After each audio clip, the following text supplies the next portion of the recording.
바울에 대해서 그동안 살펴보았는데요. 오늘은 마지막 시간입니다. 그동안 살펴본 바울은 어떤 사람이었는지 짧게 요약해 보면, 바울은 예수 그리스도를 인격적으로 만나서 완전히 새로워진 사람이었습니다. 그는 고난에도 불평하지 아니하고 하나님을 더욱 신뢰한 사람입니다. 그는 자족하며 어떠한 환경에 있든지 하나님을 온전히 기뻐한 사람입니다. 그는 예수를 가장 귀하게 여긴 사람이요, 십자가를 붙들고 예수를 따라간 사람입니다.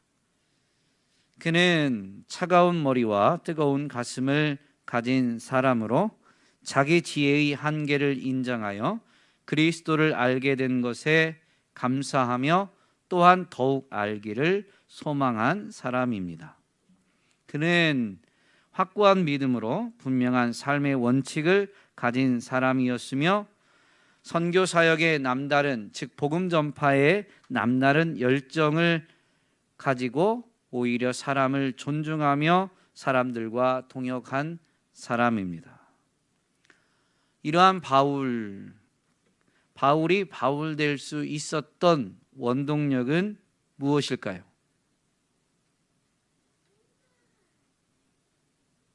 하나님입니다. 예수 그리스도입니다. 그것은 바울이 바울된 것에 대해서 분명히 바울이 고백한 거죠. 나의 나된 것은 하나님의 은혜로 된 것이다. 전적인 하나님의 은혜입니다.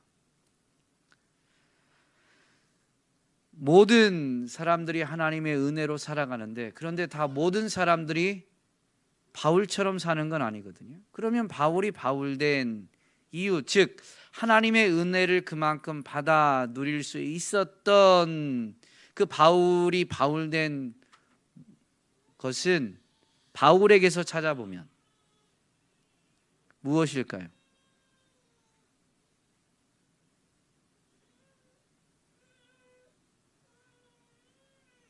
질문이 좀 어려운가요? 하나님은 바울에게만 특별한 은혜를 주실까요? 오늘 저와 여러분에게도 동일한 은혜를 주실까요? 동일한 은혜를 주시죠. 하나님은 차별이 없으시니까. 그러면 여러분 동일한 은혜를 받고 계신데, 여러분은 바울과 같은 삶을 살고 계신가요? 그럼 차이는 뭘까요? 바울과 우리의 차이,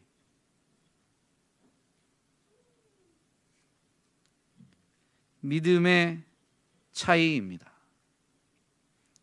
같은 믿음이지만, 그러나 표현을 어떻게 해야 될지 저도 참 어려운데, 어쨌든 굳이 평가를 하자면 같은 하나님, 같은 예수 그리스도, 같은 성령님을 믿지만 그 믿음의 크기, 믿음의 견고함은 분명히 차이가 있습니다. 믿음의 차이입니다. 예수님이 이 땅에 인간의 몸을 입고 오셔서 하나님 나라를 나타내 보이실 때 하나님의 나라가 이렇다라는 것을 체험한 사람들은 모든 사람은 아닙니다. 예수님이 사역하실 때도 하나님의 나라를 직접 체험한 사람이 있고 옆에서 바라보는 사람들이 있었습니다. 차이가 뭐예요? 믿음의 차이입니다. 병을 고치거나 이적을 행하실 때 그것을 직접적으로 체험하고, 그래서 예수 그리스도를 더욱 바로 깊이 알고 예수 그리스도를 더욱 신뢰할 수 있었던 것은 각 사람이 가지는 믿음의 차이. 물론 하나님이 베푸시는 은혜의 차원에서 보면 믿음은, 즉 하나님의 뜻을 나타내 보이시는, 하나님의 살아계심과 역사하심을 행하여 보이시는 것은 동일한데, 그것을 받아들이는 사람, 그 사람의 믿음에 따라서 하나님의 크심을, 하나님의 능력을 체험하는 것은 분명히 다르죠. 오늘 본문 13절에 보면 사도 바울이 이렇게 증거합니다. 기록된 바 내가 믿었으므로 말하였다 한 것 같이 우리가 같은 믿음의 마음을 가졌으니 우리도 믿었으므로 또한 말하노라. 교회를 세우고 교회를 가르치고 그 교회가 교회 되도록 말씀을 근거로 권면하면서 사역한 이 바울의 모든 사역이, 모든 복음 증거, 모든 섬김이 믿음으로 말미암은 것이다 라는 것을 그는 분명히 고백합니다. 그래서 사도 바울은 누구보다도 열심히 했지만, 그러나 하나님을 믿는 믿음으로 말미암아서 그렇게 할 수 있었고, 사실 오늘 본문을 또 살펴보겠지만 하나님을 믿는 믿음으로 인해서 자기가 할 수 있는 한계를 넘어서서 자기 실력, 자기 능력으로 복음 전파를 이루어낸 것이 아니라 하나님이 하셨다라는 것을 분명히 증거하게 되죠. 그래서 바울은 누구보다도 열심히 했지만 고린도전서 15장에 가면 내가 한 것이 아니요 하나님의 은혜로다 라는 것을 분명히 강조합니다.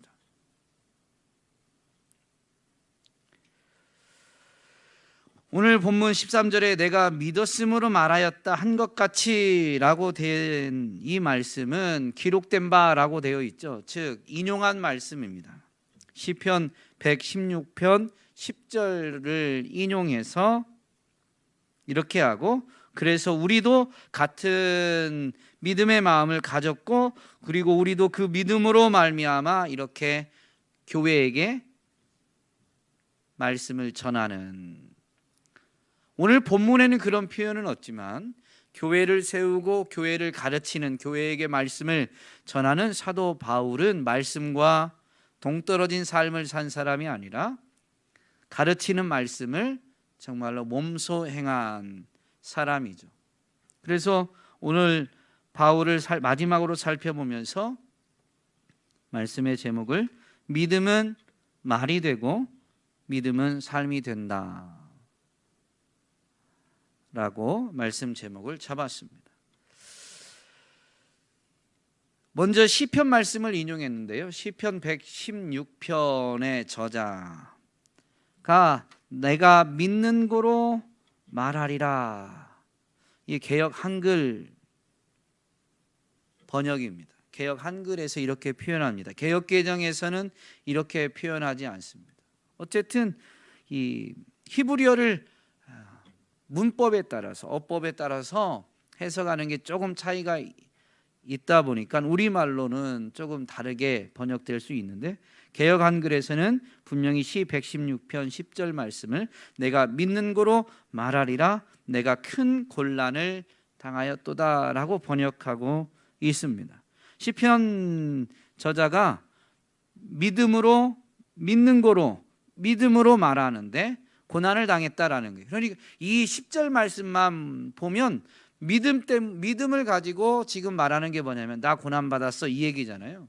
그래서 이 시 116편 전체를 좀 살펴봐야 되는데요, 시편 저자가 말한 내가 믿는 거로 말한다, 나 지금 고난을 당한다, 환난을 당한다 라고 말하게 되는, 믿음을 인해서 믿음으로 말미암아 그렇게 말하게 되는 이유는 뭐냐면 이 말은 사실 기도인데요, 여호와는 기도와 간구를 들어주시는 분으로 그는 고백합니다. 시 116편에서 여호와 하나님이 어떤 분이라고요? 기도와 간구를 들어주시는 분. 그렇기 때문에 그분 앞에서 그분께 말을 하는 거예요. 특별히 2절 말씀에 보면 이 시편 저자가 하나님이 그런 분이심을 1절에서 고백하면서 뭐라고 다짐하냐면 내가 평생토록 기도하겠다. 하나님이 우리의 기도와 간구를 들어주시는 분이시니까 어떻게 하겠다라고 다짐하고 고백하냐면 평생토록 기도하겠다라는 것입니다. 하나님이 어떤 분이신지에 대한 믿음에 의해서 그가 고백하는 말이 있는데, 하나님이 기도와 간구를 들어주시는 분이시니 당연히 우리는 어떻게 평생 우리의 삶을 살아가느냐? 기도함으로 살아가겠다라는 거죠. 이걸 뒤집어서 생각해 보면 기도 안 하면 뭐가 없는 거예요? 듣기 불편하면 대답을 안 하시는, 묵비권을 행사하시는 경향이 제게 있습니다. 어쨌든 기도 안 하면 하나님이 기도와 간구를 들어주신다라는 믿음이 부족한 겁니다. 믿음이 아예 없다라고 할 수는 없겠죠. 그러나 믿음이 약하기 때문에 평생 기도로 삶을 살아가고자 하지 않고 생각도 말도 하지 않으니 행동은 더더욱 이루어질 수가 없는 것이죠. 여호와는 기도와 간구를 들어주신다. 그래서 나는 평생토록 기도하겠다라고 시편 저자가 고백하는데, 이 표현에는 하나님 그냥 귀로만 들어주시는 게 아니에요. 그죠? 들어주신다라는 데에는 하나님은 내 고민, 내 아픔, 내 문제를 해결할 지혜와 능력이 있다. 그리고 그 해결할 지혜와 능력으로 능히 나를 도우신다라는 믿음입니다. 우리는 믿음이 있으면 말하게 되고 행동하게 되는데 우리의 믿음을 점검해 볼 필요가 있습니다. 기도보다 앞서는 것들이 참 많이 있죠. 그러면 하나님보다 더 의지하고, 오늘 표현대로 하면 하나님보다 더 신뢰하는, 더 믿는 것들이 우리의 삶의 현장에 있더라라는 것입니다.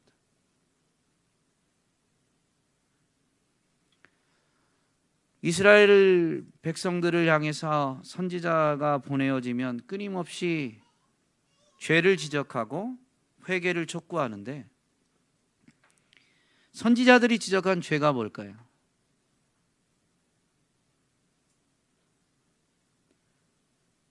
선지자들이 지적한 죄는 크게 두 가지입니다. 하나는 하나님의 말씀을 저버리고 우상을 숭배했다라는 겁니다. 그리고 또 하나는 그들이 삶의 현장에서 말씀을 저버렸기 때문에 말씀을 실천하지 않는, 즉 공의와 법도를 지키지 않는 삶을 산다, 자기 욕심대로 행한다라는 것이었습니다.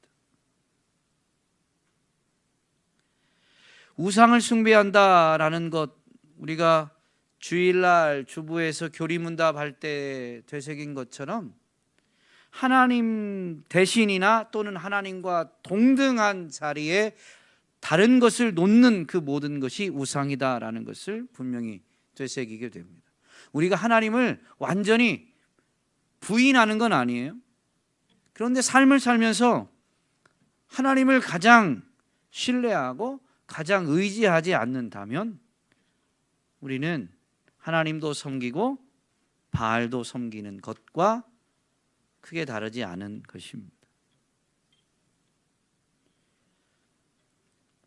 누가복음 18장에서 분명히 예수님은 항상 기도하고 낙심하지 말아야 할 것을 비유로 가르치시고 마지막에 탄식하시죠. 그러나 인자가 올 때에 세상에서 믿음을 보겠느냐.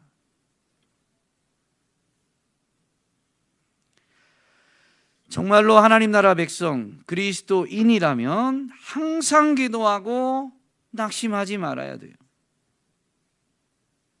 그런데 마지막 때가 되면 될수록 사람들이 기도하지 않는다라는 것이죠. 참 이렇게 말씀을 전하는 저도 마음이 되게 불편합니다. 오늘 저녁 말씀을 준비하고 이제 집에 들어가서 저녁을 먹고 나오려고 집에 들어가는데 이렇게 어깨가 너무 무거운 거예요. 아내한테 집에 가서 별로 이렇게 좀 신바람이 나진 않는 거죠. 왜냐하면 뭐 지금 말씀이 제게 하시는 말씀이니까, 제 자신을 비춰봐도 별로 뭐 기도하지 않으니까. 누차 얘기하잖아요. 그냥 목사라는 직분 때문에 기도하는 흉내를 내는 거지, 정말로 기도하느냐라고 스스로를 점검하면 아니올시다라고 제가 스스로 답변할 수밖에 없는 경우들이 너무 많습니다. 시편 116편을 보면 이 시편 저자는 환난과 슬픔에서 하나님은 내 영혼을 구원하신다라고 고백합니다. 이게 그의 믿음입니다. 그로 인해서, 믿음으로 인한 결과가 뭐냐면 그는 평안함으로 돌아간다라고 고백합니다. 평생토록 하나님께 기도한다고 그랬죠. 하나님이 구원하시는, 해결하실 수 있는 분이니까. 그리고 기도하면 어떻게 해요? 하나님이 들어주시니까 어떻게 한다고요? 평안함으로 돌아간다. 그러면서 이 시편 후반부에는 자신의 반응, 자신의 행동, 시편 저자의 행동들이 나오는데, 여호와께 감사의 예배를 드리고 서원한 것을 지키며 항상 여호와 앞에서 살겠다. 호람 대우의 신앙으로 살아가겠다라는 것을 고백합니다. 하나님이 우리의 기도와 간구를 들어주시고 환난과 슬픔에서 우리를 건지시는, 구원하시는 분이시다라는 것이 믿음이라면 정말로 평생토록 기도하고 기도함으로 인해서 평안함으로 돌아가는, 평안함을 누리면서 하나님 앞에 감사로 예배하고 하나님께 서원한 것, 약속한 것을 지키며 그 하나님을 기억하고 그 하나님을 인식하고 그 하나님 앞에서 삶을 살아가겠다라고 고백합니다. 믿음이 이러한 말을 입술로 시인하게 하고, 입술로 시인한 그 고백이 이제 삶으로 이어지게 되는 것이죠. 물론 그렇지 못할 때 그런 순간들이 시편 저자에게도 있을 것입니다. 가장 이상적인 왕인 다윗 왕도 분명히 죄를 범할 때가 있었습니다. 그런데 그 죄가 지적될 때 돌이키고 정말로 하나님의 회초리, 하나님의 징계를 그대로 받아들이면서 그저 끝까지 하나님께 돌아가는 거죠. 하나님께 매달리는 거죠. 그 재앙을, 그 징계를 그 고스란히 당연한 것으로 받아들이면서 주의 영을 내게서 거두지 마옵소서, 주의 성신을 내게서 거두지 마옵소서, 나를 주 앞에서 멀리하지 마옵소서 라고, 징계받는 게 당연하고 다른 게 두려운 게 아니라, 징계 자체가 두려운 게 아니라 하나님 앞에 버림받는 것을 두려워하면서 하나님을 부여잡는 것이 다윗이었습니다. 그게 바로 이러한 믿음의 고백이 삶으로 다시 이어지는 거죠. 우리의 삶은 완벽하진 않아요. 그러나 삶의 그 고백과 방향성은 달라지지 않습니다. 믿음이 변질되지 않으면 삶의 방향은 달라지지 않는 것입니다. 고린도후서 4장, 오늘 본문에서 바울이 고백하는 믿음은 무엇이냐면 1절에 보면 그는 사도의 직분은 하나님께 받은 것이다 라는 고백을 합니다. 자기가 사도가 되었는데 그것은 하나님이 주신 것이다 라는 것이죠. 사도는 그리스도를 전하는 자로 보내심을 받은 자입니다. 그 사도라는 직분을, 그리스도를, 즉 복음을 전하는 자로 보냄받은 그 자가 자신인데, 자기를 보내신 분이 누구라는 의미예요? 하나님이라는 의미예요. 복음을 전하도록 하나님이 나를 보내셨다라는 것이 바울의 믿음입니다. 그러다 보니까 바울은 자기를 보낸 분이 하나님이시기 때문에 어떻게 복음을 전하고자 하냐면 하나님의 말씀을 분명하게 밝히 드러내고 담대하게 선포할 것을 고백합니다. 오늘 우리가 삶의 자리에서 이 믿음이 있는지 우리 자신을 점검해 봐야 되는 것이죠. 예수님은 분명히 예수님을 따라오는 자들에게 너희는 세상의 빛이다, 너희는 세상의 소금이다 라고 말씀하셨습니다.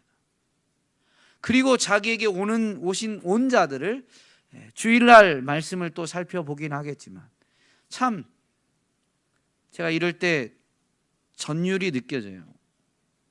바울에 대한 설교를 금요일날 하고 주일에 이 소아시아의 7교회 계시록에 있는 말씀을 살펴보기로 한 것은, 그걸 결정한 것은 이렇게 시기가 달라요. 그리고 제가 뭐 대단한 실력자 해가지고 이렇게 설교 스케줄을 잘 짜가지고 이걸 막 톱니바퀴 짜맞히듯이 미리 계획을 가지고 했느냐? 그렇지 않습니다. 고작 해봐야 한 2-3달 정도 계획을 미리 세우는 정도이지 그렇게 뭐 철두철미한 스타일은 아니에요. 그만하는 지혜도 없고 실력이 없습니다. 그런데 주일날 이 소아시아 7교회에 보내는 편지, 빌라델피아 교회에 보내는 편지를 살펴봐야 되는데요, 그 교회에게 보내는 편지를 통해서 우리의 신앙을 점검하시는데, 그게 뭐냐면 우리가 보냄받은 자라는 걸 잊지 않고 보내신 곳으로 나아가고자 하는가 라는 것을 점검하는 거예요. 사도 바울은 자기가 사도로 부름받아서 하나님이 자기를 복음 전하라고 보내셨다라는 것을 분명히 믿고 있었습니다. 그래서 하나님이 보내셨기 때문에 자기가 복음을 전하는 현장에 많은 회방이, 심지어 많은 핍박이, 거절이 있었음에도 불구하고 뭐라고 하냐면, 나를 보낸 분이 하나님이기 때문에 담대하게, 그리고 자기를 만나 주신 그 예수 그리스도에 대한 그 복음을 분명하게, 확실히, 담대하게 선포한다라는 것이죠. 오늘 우리는 정말로 하나님의 부르심을 깨닫고 삶의 모든 자리에서 복음의 증인으로서 하나님의 부르심에 합당하게, 그래서 세상이 뭐라고 하든 당당하게, 떳떳하게, 담대하게 내게 맡겨주신 일을 성실히 수행하면서 복음의 증인으로서 삶을 살아가고 있는가 돌아볼 수 있어야 되는 것이죠. 그렇게 복음의 전파자로, 복음의 증인으로 담대하게 선포하는데, 자신이 담대하게 선포해도 어떤 이들은 복음을 받아들이지 않아요. 그런데 바울은 분명히 그것이 뭐라고 표현해야 될까요? 자기가 전한 복음을 자신은 담대하게 전함에도 불구하고 받아들이지 않는 사람들이 있다라고 할 때, 그것은 복음 자체가 흠이 있어서가 아니라 복음을 듣는 이들이 마음이 어두워졌기 때문이다라는 것을 분명히 선포하고 있습니다. 하나님이 보내셨고 하나님이 맡기신 복음은 그저 선포하면 돼요. 그 복음을 듣는 자들 중에 어떤 이들은 그 복음을 거절하게 되는데, 그것은 이 세상의 신이 그들의 마음을 혼미하게 함으로 인해서 그들이 복음을 깨닫지 못한, 복음이 가리워져 있기 때문에 복음을 받아들이지 못한 것이다 라고 하면서, 쉽게 말하면 사람들의 반응에 따라 위축되지 않아요. 주눅들지 않아요. 끝까지 담대하게 나몰라라 하는 건 아닙니다.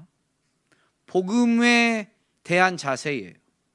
내가 전한 복음이 힘이 없어서, 능력이 없어서가 아니다. 지금 그것을 듣는 이들의 마음이 가리워졌기 때문이다. 복음은 자기의 화술에게 달려 있는 게 아니라 내 언변에 따라 복음을 삶으로 살아내는 내 삶의 질에 따라서 복음의 능력이 달라지는 게 아닙니다. 바울에게 이 믿음이 있어요.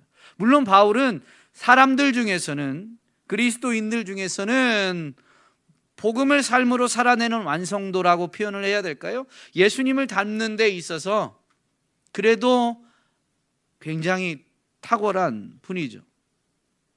그러나 사람이 아무리 그리스도를 닮고 탁월하다 할지라도 복음을 온전히 살아낼 수 없고 결국 사람의 삶에 의해서 복음의 능력이 달라지지 않는다라는 것을 오늘 본문에서 분명히 밝히고 있는 거죠. 오늘 우리가 그리고 하나님이 우리에게 주신 복음을 분명히 되새긴다면 우리가 복음을 온전히 살아내지 못하는 것이 우리 스스로는 송구함이지만, 그러나 그것이 복음을 전하는 데 장애물이 되는 건 아닙니다. 복음은 복음 자체의 능력으로 구원의 역사를 이루게 되는 겁니다. 그러므로 복음을 전하는 자, 하나님께 보내심을 받은 자라는 분명한 믿음이 있으면 끝까지 당당하고 떳떳하게 담대하게 복음을 드러내게 되는 것입니다. 복음을 전하면서 사도 바울은 5절에서 이렇게 고백합니다. 우리는 우리를 전파하는 것이 아니라 복음을 살아내는 우리를 전하는 게 아니에요. 복음 자체를 전하는 거지. 오직 그리스도 예수의 주되신 것과 또 예수를 위하여 우리가 너희의 종된 것을 전파한다 라고 합니다. 복음 자체가 구원의 능력이 있고, 또한 그 복음의 능력을 맛본 사람들은 하나님의 말씀 뜻을 깨달아 알아서 복음에 합당한 삶을 살게 되는데, 그건 도덕과 윤리적으로 완벽한 삶이 아니라 섬기는 삶이라는 거예요. 우리가 에베소서 말씀도 살펴보았지만 정말로 복음을 듣고 교회로 부름받은 그들은 어떻게 해야 되는 거예요? 그리스도를 경외함으로 피차 복종하는 것. 그 복종은 사람의 우열을 말하는 게 아니라 자발적으로 상대방을 섬겨야 되는 자세에 대한 강권적인 표현이다라고 에베소서를 강의할 때 분명히 말씀드렸죠. 복음을 깨달으면 그리스도께서 하늘 보좌를 버리고 우리를 위한 대속 제물로 이 땅에 오신 것처럼 우리 또한 다른 사람을 섬기는 삶, 나를 낮추고 다른 사람을 섬기는 삶을 살게 되는 것이죠.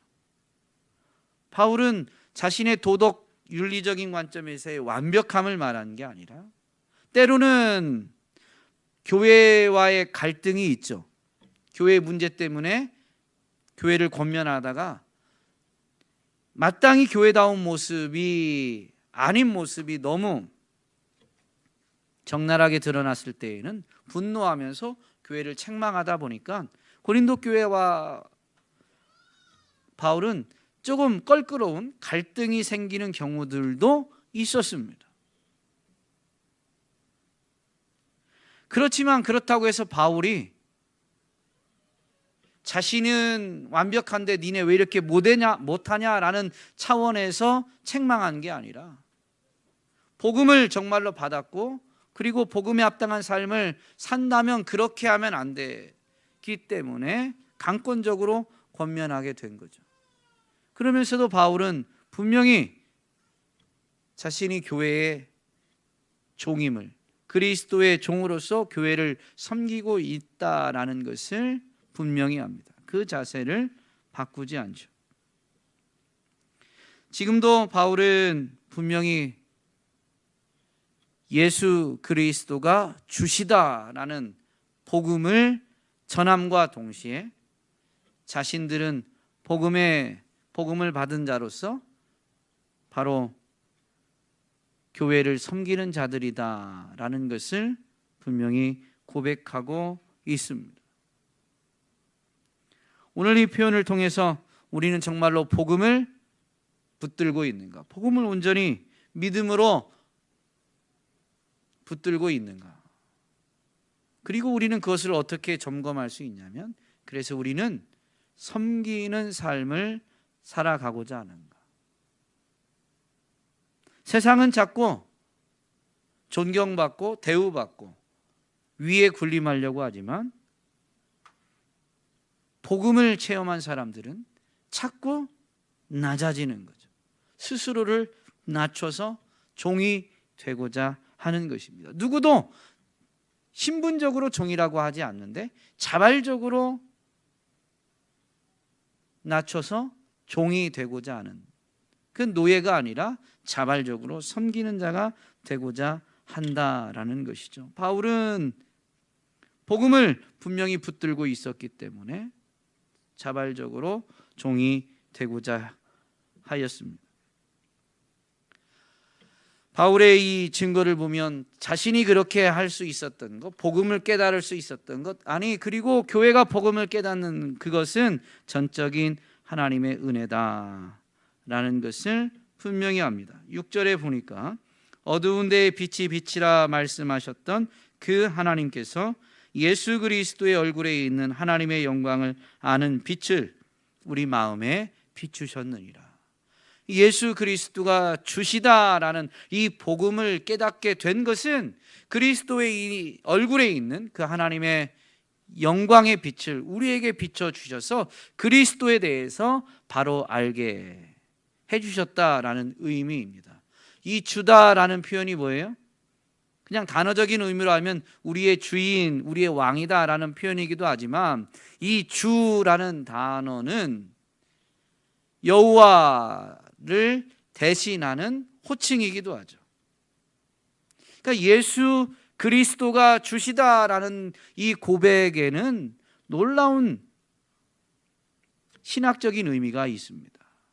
그분이 우리의 주와 왕이 되시는 것도 분명하지만, 구약 성경과 연결해서 보면 예수 그리스도가 곧 하나님이시다, 인간의 몸을 입으셨지만 그분은 곧 하나님이시다라는 신앙 고백입니다. 그것을 알도록 하나님이 태초에 천지를 창조하셨던, 말씀으로 천지를 창조하셨던 그 하나님이 빛을 비추어 주셨기 때문에 그 복음을, 진리를 깨닫게 되었다. 그리고 그 복음의 진리를 깨달았기 때문에 우리는 자발적으로 교회를 섬기는 종이 되고자 한다라는 것이죠. 그래서 바울은 다른 부분에서 분명히 선포하는 것처럼 모든 것이 하나님의 은혜다라는 것을 증거합니다.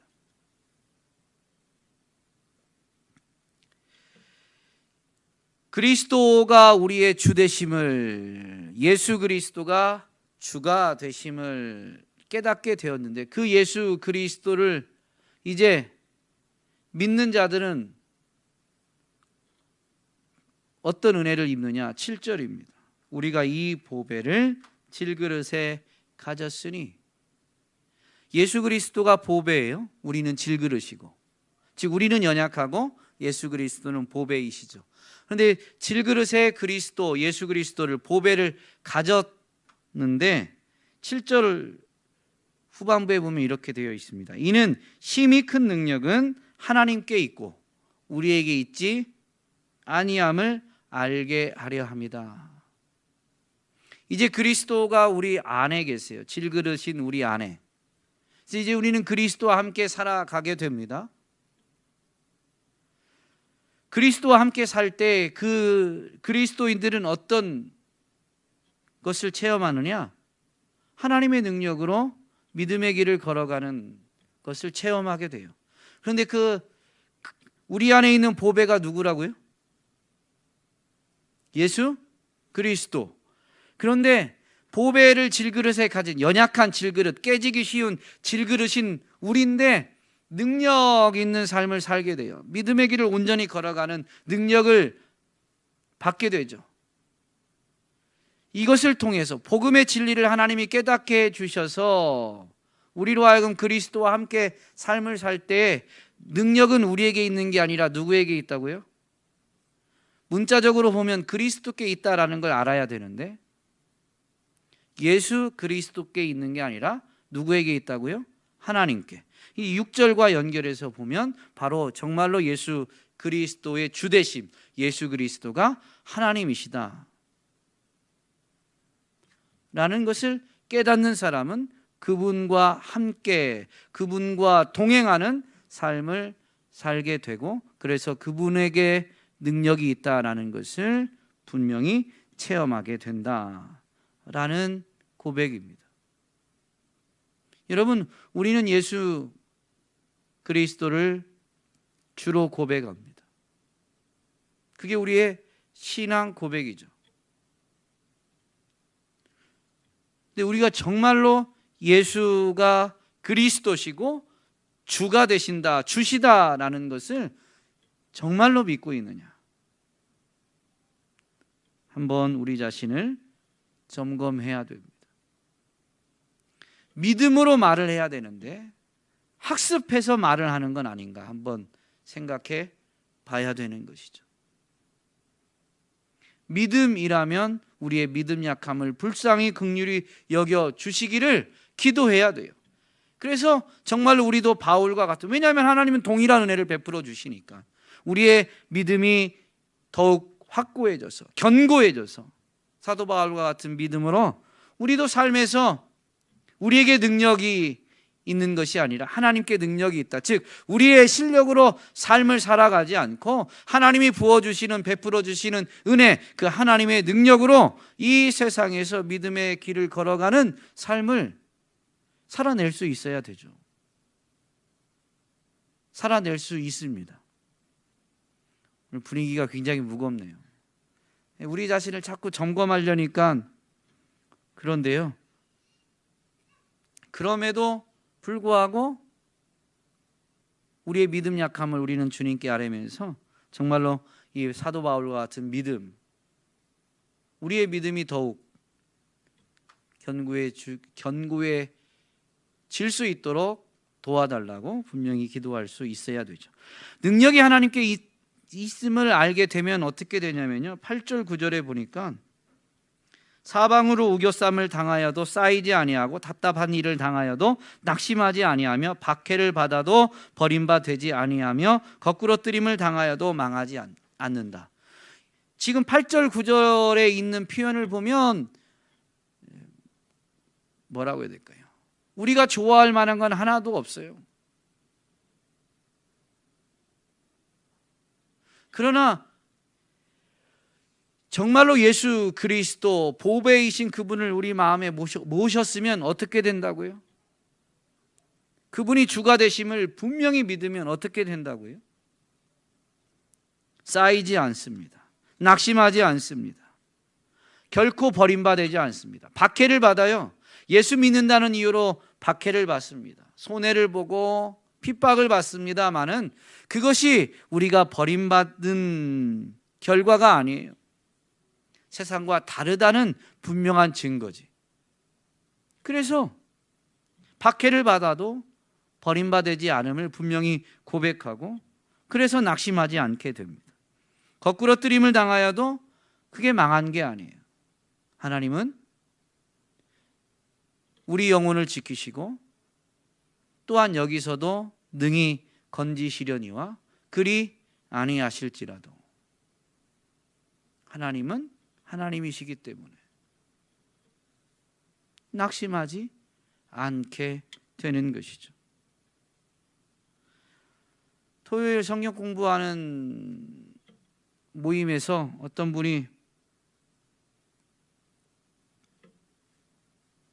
저한테 그랬어요.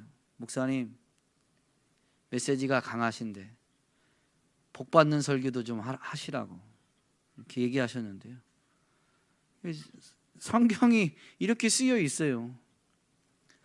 물론 하나님이 우리에게 복을 주시는 분이십니다. 근데 그 복이 꼭 육신이 좋아하는 복은 아닙니다.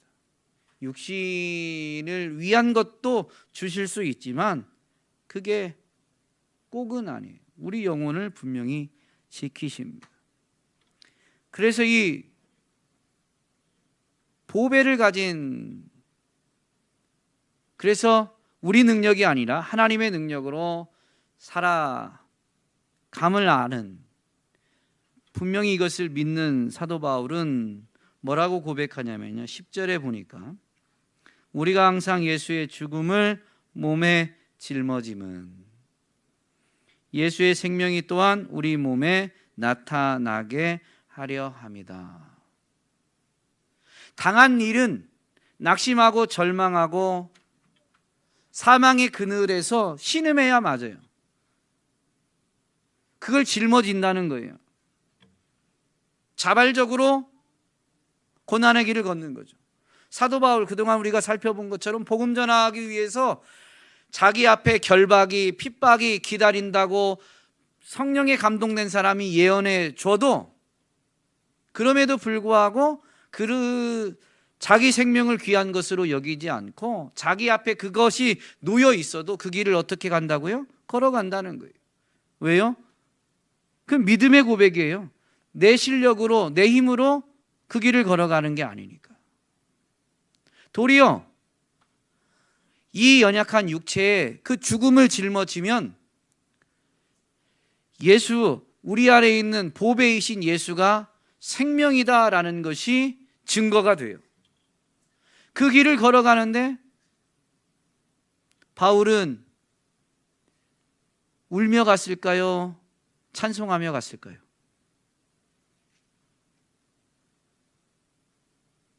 울며 갔을까요? 찬송하며 갔을까요? 찬송하며 갔을 겁니다. 울 때도 있었겠지만 찬송하며 갔을 거예요. 빌립보 감옥에 갇혔을 때 사도 바울은 복음 전하다가 감옥에 갇혔는데 감옥에서 그가 뭐 했어요? 찬송했죠. 복음 전하다가 붙잡힌 바 된 것이 낙심하고 절망하는 게 아니라 분명히 낙심하고 절망할 상황인데 하나님의 부르심을 따라 왔다는 것, 또 마지막 부분에서 살펴보겠지만 그것이 또한 뭐하고 연결돼요? 상급과 연결되죠. 그걸 분명히 믿음으로 바라보니까, 믿으니까 복음 전하다가 잡히게 된 것, 고난을 당하게 된 것이 기쁨의 이유. 예수님도 예수님의 이름 때문에 핍박을 받으면 어떻게 하라고요? 기뻐하고 즐거워하라. 하늘에서 너희의 상이 큼이라. 핍박받고 고난받는 것 자체가 즐거운 게 아니라 예수님의 이름 때문에 핍박을 받고 고난을 당하면 즐거워해라. 왜? 즐거움의 이유는 핍박과 고난에 있는 게 아닙니다.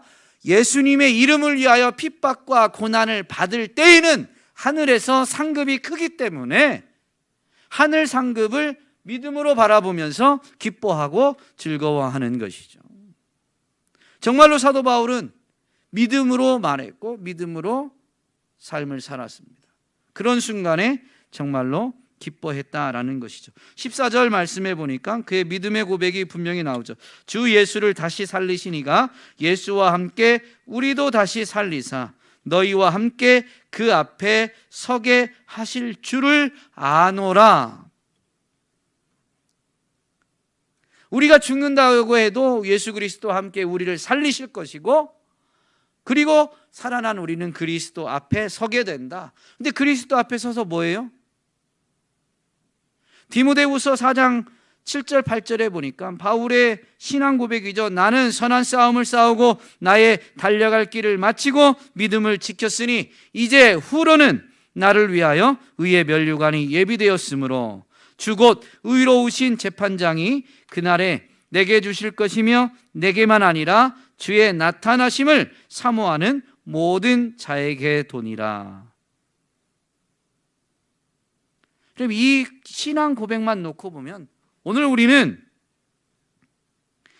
정말로 믿음으로 말하고 믿음으로 삶을 살고 있는가라는 것을 점검할 때 우리에게 이런 믿음이 있는가 돌아봐야 돼요. 주님, 나타나심을 사모하고 있는가?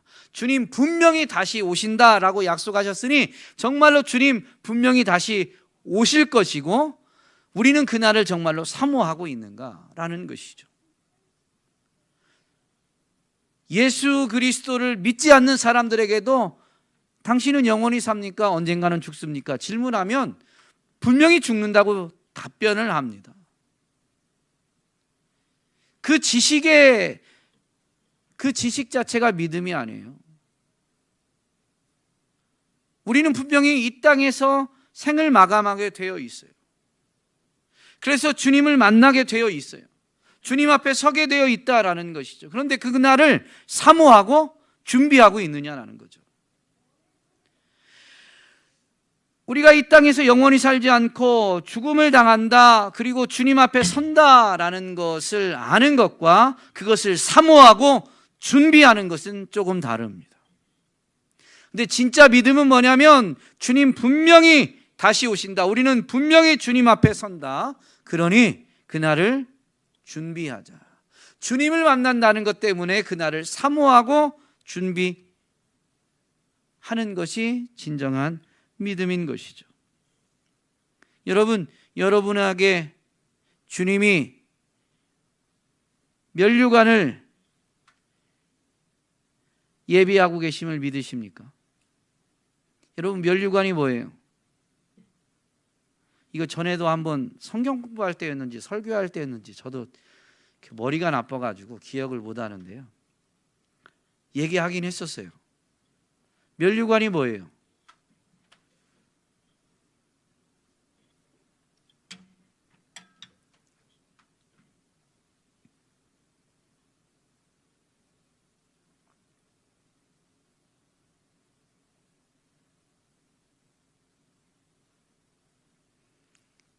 오늘은 좀 이렇게 무거우니까 제가 여러분 듣기 싫은 소리 한 번 더 할게요. 우리는 내가 받을 면류관에 대한 사모함이 없는 것. 성경에 나와 있어요. 그 면류관을 생각하고 그거 받을 걸 사모하고 준비를 해야죠. 준비를. 면류관이 뭐라고 성경에 되어 있냐면 사도 바울이 이런 고백을 합니다. 이제 후로는 나를 위하여 의의 면류관이 예비되었으므로, 이건 좀 전에 읽어드린 거고, 우리의 소망이나 기쁨이나 자랑의 면류관이 무엇이냐? 그가 강림하실 때 우리 주 예수 앞에서 너희가 아니냐. 면류관이 뭐라고요? 여기선 너희가 아니냐라고 되어 있죠. 너희예요. 바울의 고백은 바울 서신에 있으니까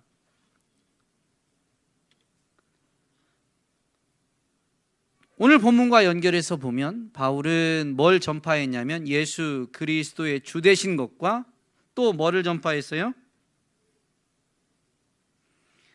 우리가 너희의 종된 것을 전파한다라고 했죠.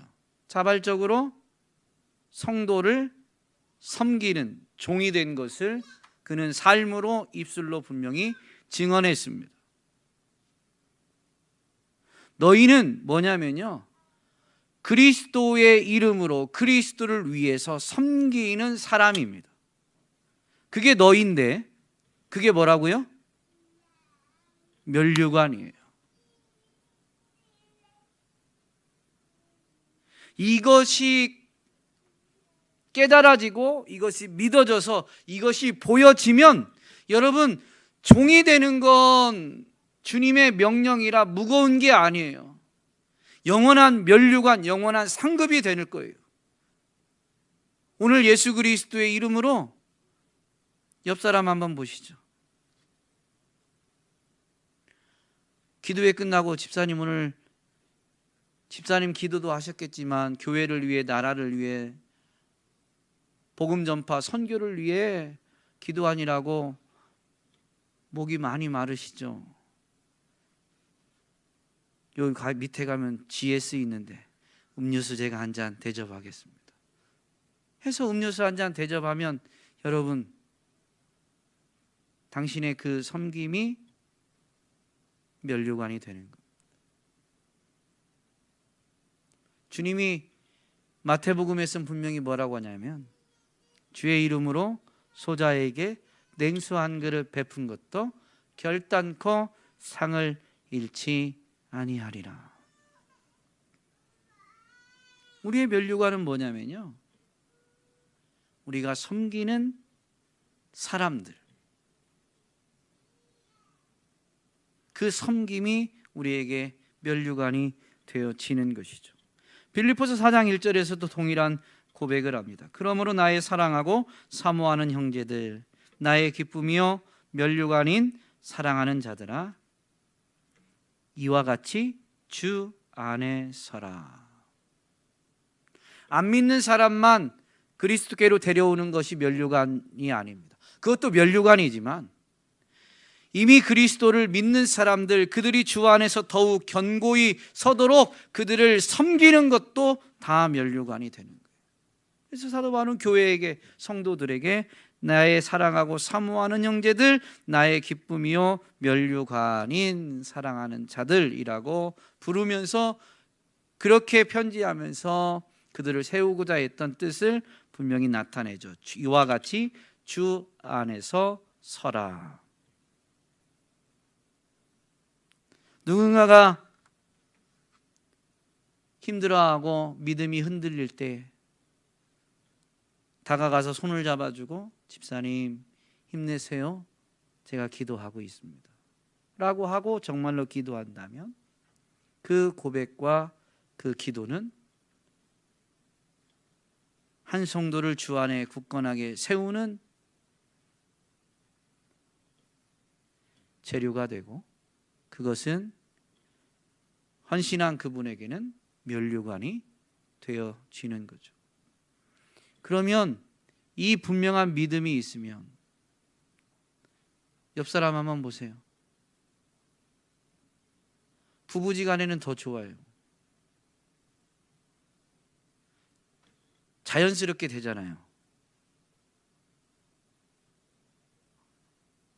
여기 부부지간이 두 부부밖에 없는데 자연스럽게 되잖아요. 아내를 위해서, 남편을 위해서 기도하고, 아내와 남편이 조금 신앙적으로 약해진 것 같을 때 여보야 힘내라 이렇게 말을 안 하시죠?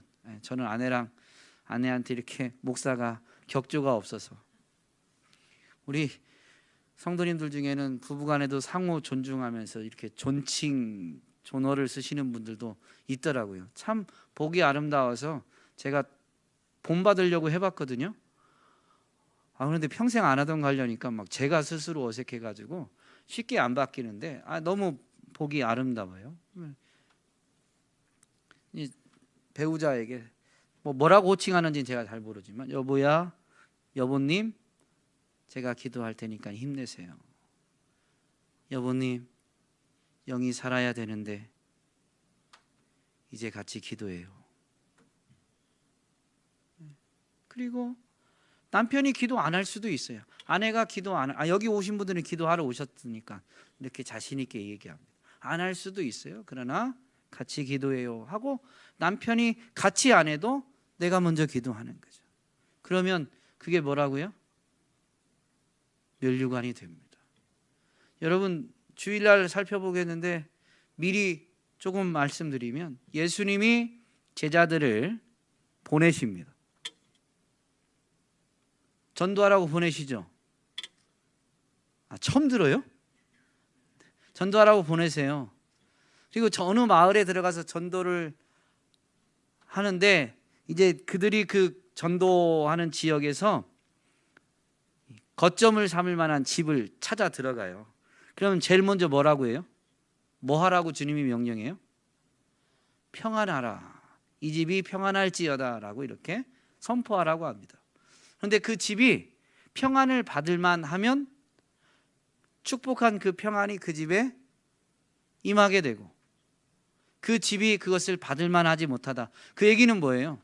우리가 그 마을에 가서 복음 전할 때 그 집에서 좀 도움을 얻고 그 섬김을 좀 받고자 동역을 위해서 그 집에 이제 도움을 요청했는데 그 집이 거절하는 거죠. 거절하게 되면 어떻게 돼요? 그에게 빈 평안이 나에게 와요. 여러분, 손해가 아니죠. 이 원리를 그대로 이용하면 가족끼리도 이제 우리 영적으로 더 힘을 냅시다, 제가 같이 기도합시다라고 했는데 기도 안 해요. 나는 이제 서로를 위해 부부간에 기도하실 테니까 내가 상대방을 위해서 기도하는데 그 사람이 받을만 하면 하나님 앞에 간구한 평안할지어다라고 축복한 것처럼 그를 위한 축복의 기도가 그가 받을만 하면 그대로 응답되니 내가 기도한 사랑하는 사람이 응답을 받으니 좋은 일이고, 그리 아니 되어도 어떻게 된다고요? 우리의 기도는 땅에 떨어지지 않습니다. 그러니 부부간에 영적으로 서로를 세워주기 위해서 기도하는 것보다 더 유익한 게 어디 있겠어요? 어쨌든 그것이 우리에게 면류관이 된다라는 분명한 믿음이 있으면 그것을 입으로 말하게 되고 복음을 말하게 되고 복음 전하는 삶을 살아내게 되어 있는 것이죠. 사도 바울은 그 믿음으로 인해서 복음 전하는 자가 되고 그 믿음으로 인해서 복음을 삶으로 살아내는, 그래서 사도 바울을 통해서 하나님은 교회를 세우시고 교회를 일으키신 것입니다. 오늘 저와 여러분이 믿음을 점검하고 정말로 그 믿음이 말이 되고 믿음이 삶이 되는 주인공이 될 수 있기를, 그래서 하나님을 기쁘시게 해드리고 하나님의 나라, 주님의 몸된 교회를 세워가는 데 있어서 귀하게 쓰임받는 저와 여러분이 될 수 있기를 간절히 소망합니다.